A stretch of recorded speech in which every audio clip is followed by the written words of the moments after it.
Watazamaji wetu wa KemeTZ Media, leo mtaalamu wenu Dr. Kenny naenda kuwapa elimu kuhusiana na ugonjwa wa homa ya ini ambayo inasababishwa na kirusi cha virusi C. Kwa hiyo tutaenda kuona huo ugonjwa unasababishwa na nini au unaambukizwaje au vihatarishi vyake vikoje. Baada hapo tutaona dalili. Sawa? Tukishaona dalili, basi natumaini hapo mtakuwa mmeelewa na ndipo somo letu litatamatika hapo. Sawa? Tunapozungumzia homa ya ini ambayo imesababishwa na kirusi C, manake kwenye ini kwa maana ya hepatitis au hepatic au liver linakuwa limeshambuliwa na ule ukuta wake unakuwa umepoteza ufanisi wa kazi kutokana na hicho kirusi cha virusi aina ya C. Hiyo ndio maana yake. Sasa baada ya kuona maana, twende tukaone. Kwa hiyo moja kwa moja, sababu au anayesababisha huo ugonjwa manake ni kirusi aina ya C. Sawa? Kwa sababu kama tulivyoona kule kuna kirusi A, B, C, D na E. Bila shaka. Kwa hiyo huyu kirusi C, wewe mtazamaji wetu unaweza ukakipataje? Hiki kirusi aina ya C ambacho kina uwezo wa kukusababishia huo ugonjwa wa ini. Cha kwanza kabisa,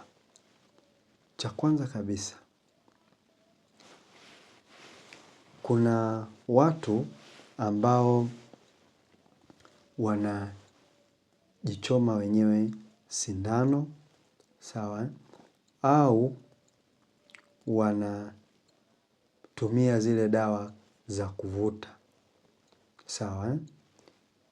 Wanaojichoma sindano, wewe unajua hiyo sindano imetoka wapi? Manake ukiacha wale ambao wanaenda hospitali kupata huduma.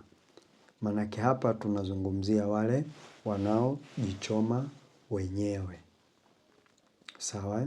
Kwa hapa kwa kiwango fulani tunaweza kuwaweka labda wale watu ambao wanatumia madawa ya kulevya. Kwa sababu mtu wa kawaida ambaye akili yake yuko vizuri, sidhani kama anaweza kujichoma yeye mwenyewe. Na hata kama anajichoma yeye mwenyewe, manake lazima hiyo sindano atatumia ambayo iko safe kwa maana ya safi. Sawa? Kingine ambacho tunaweza kukizungumzia ni yule mtu ambaye aliumwa ugonjwa wa ini lakini haikugundulika sababu ni nini. Sawa, chanzo chake ni nini? Kama pombe, sawa, kama kirusi fulani, sawa, si tunaelewana. Kwa hiyo au wale wadudu amiba, kwa hiyo kama kitu kama hicho. Kingine ambacho kinaweza kusababisha ni ule mtoto ambaye amezaliwa na mama mwenye maambukizo au maambukizi ya hicho kirusi cha hepatitis aina ya C. Sawa? Na pia kwa mama mjamzito au mwanamke mjamzito. Yaani mwanamke akishakuwa tu kwenye ujauzito, basi anakuwa kwenye hiyo hatari ya kupata hiko kirusi aina ya C ya homa ya ini. Kingine, wafanyakazi wa afya, kwa maana wale watu wanaofanya kazi mahospitalini, kwenye maabara, maduka ya dawa kwa maana ya pharmacy pia wanakuwa kwenye hatari. Wanakuwa kwenye hatari na hiyo inaweza ikatokana kujichoma na zile sindano ambazo zimekwisha kutumiwa wakati wa huduma au baada ya huduma. Pia kingine kinachoweza kutokea ni wale watu ambao wana tabia ya kutokwa na damu. Hiyo kwa maana wale watu ambao damu zao hazigandi. Unaona, lakini hiyo ni ya zamani. Sidhani kama huo ugonjwa kwetu upo.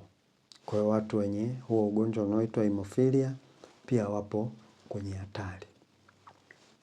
Alafu kingine, watu gani wako kwenye hatari? Wale watu wenye wapenzi zaidi ya mmoja. Wenye wapenzi zaidi ya mmoja. Wengine ambao wapo kwenye hatari ni wale ambao wanaishi na maambukizi ya virusi vya ukimwi.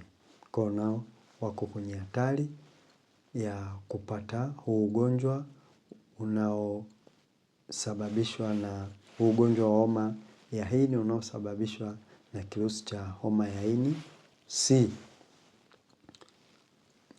Hivyo hao ukiona upo kwenye mazingira ya hayo niliyoyataja basi ujue upo kwenye hatari ya kupata maambukizi ya hicho kirusi cha homa ya ini aina ya C. Sawa? Haya.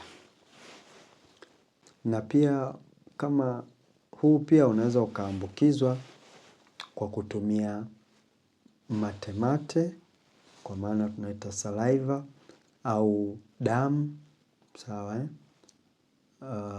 Matemate kwa maana yakakuingia mdomoni au makamasi ya mtu lakini ambaye ana maambukizi afu ukayapata wewe yakaingia mdomoni au makamasi ya kwake uliyagusa yakaingia puani kwako au hata mdomoni pia au yale majimaji kwa maana ya mwanamke ya ukeni au zile majimaji yanayopatikana kwenye goli la mwanaume nikimaanisha zile shahawa za mwanaume. Pia kwa wale wenye vidonda, mtu ana kidonda alafu ana maambukizi ya ugonjwa wa homa ya ini unaosababishwa na kirusi C. Twende sasa, tukaone dalili zake zikoje. Tunapozungumzia dalili zake, nitaenda haraka haraka nitakimbia kidogo. Dalili zake unakuta ni damu zinatoka tu, umeona, ukijumlisha na mchubuko. Yaani umechubuka kidogo tu, damu zinatoka. Kwa hiyo sio dalili nzuri. Kingine kuchoka na pia kupoteza hamu ya kula, sawa, au unakula lakini unapungua. Unakuwa kadogodogo hivi kadhaifu kadhaifu.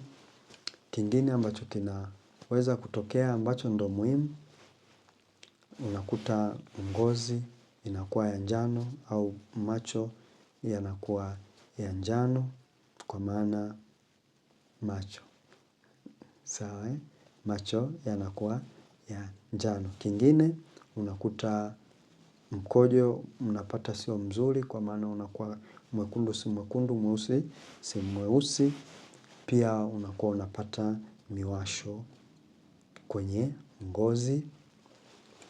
Kingine kinachoweza kutokea, tumbo sasa linakuwa linajaa maji. Hapa ndo tunaita ascites, sawa. Wakati mwingine miguu kuvimba, muda ule pia nilizungumzia kupungua. Uzito unakuta unapungua. Kingine ambacho sio kizuri sana, kupoteza au afya ya akili kuvurugika kwa maana kuchanganyikiwa, kuweweseka. Muda mwingine pia kwenye ile tumbo lilokuwa limejaa maji kuna mishipa vya damu vinacholachola kama ule utandu wa buibui. Hizo ni baadhi ya dalili kwa mtu ambaye amepata maambukizi ya huo ugonjwa wa homa ya ini unaosababishwa na kirusi aina ya C. Natumaini mtakuwa mmepata hiyo elimu ya kutosha.